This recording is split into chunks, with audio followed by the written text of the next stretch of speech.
Good morning and welcome to Parashat Tisa.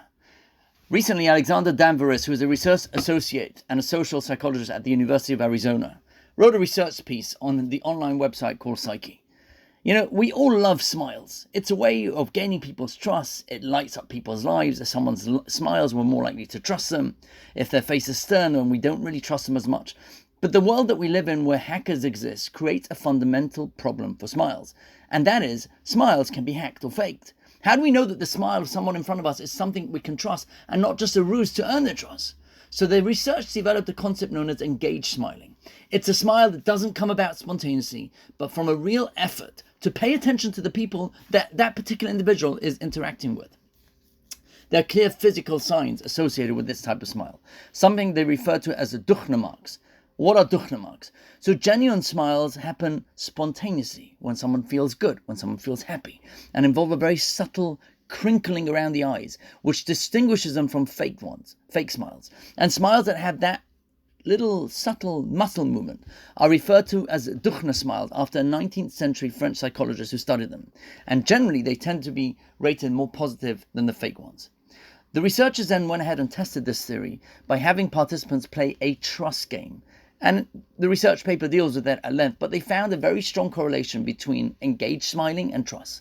It's a fascinating piece and it's really worth a read. You can find it on www.psyche.co. This week we are presented with a complex question regarding one of the many questions involving the sin of the golden calf. Namely, what exactly was the role of Aaron? Aaron being Moshe's brother, second in command, so to speak, seemingly involved in this sin. Rav Avram Rivlin in the Sefer Iyunei Parasha suggests that the verses themselves have different indications. On the one hand, the Torah says that at the very beginning of the whole episode, Vayikach mi'adam, he took the jewelry from them, Vayatzar oto b'acheret, and he formed them, Vayaseu ege masecha. He took them and cast it into a mold, and he made it into a golden calf. And then they exclaimed, "This is your God, O Israel, who brought you out of Egypt." He made the egel, Aharon himself. Yet when God tells Moshe to quickly go down from the mountain, Saru maher min haderech, get down from the mountain, Asu lahem ege masecha, he says they, the people, have made the egel, the golden calf. So Rav Rivlin suggests actually both possibilities are correct.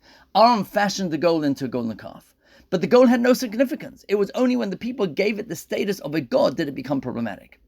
But Rabbi Joshua Flug points out that this doesn't really explain his actions. Surely you can make the case he didn't create the golden calf for an idol. But surely he must have known there was at least a sliver of a possibility that might happen. So Rashi, our greatest commentary on the Torah, suggests that Aaron's motives were slightly nuanced. The people wanted a new leader to replace Moshe. And Aaron knew that this would cause tremendous strife and arguments and machloket when Moshe returned. So he came up with a plan that would stall the whole process. He asked for golds from the wives, from the women, knowing that they would hesitate to give it. Even if the creation of the calf was a stall tactic, Aaron never expected the people to turn it into a god.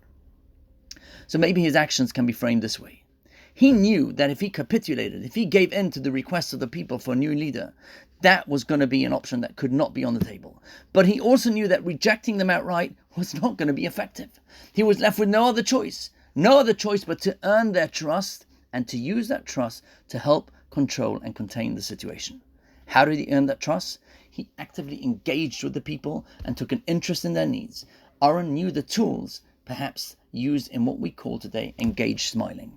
Friends, if and when we take a sincere interest in other people, if and when we take sincere interest in their needs, they are able to see that whether through our smile or through our actions, whether we're sincere or not.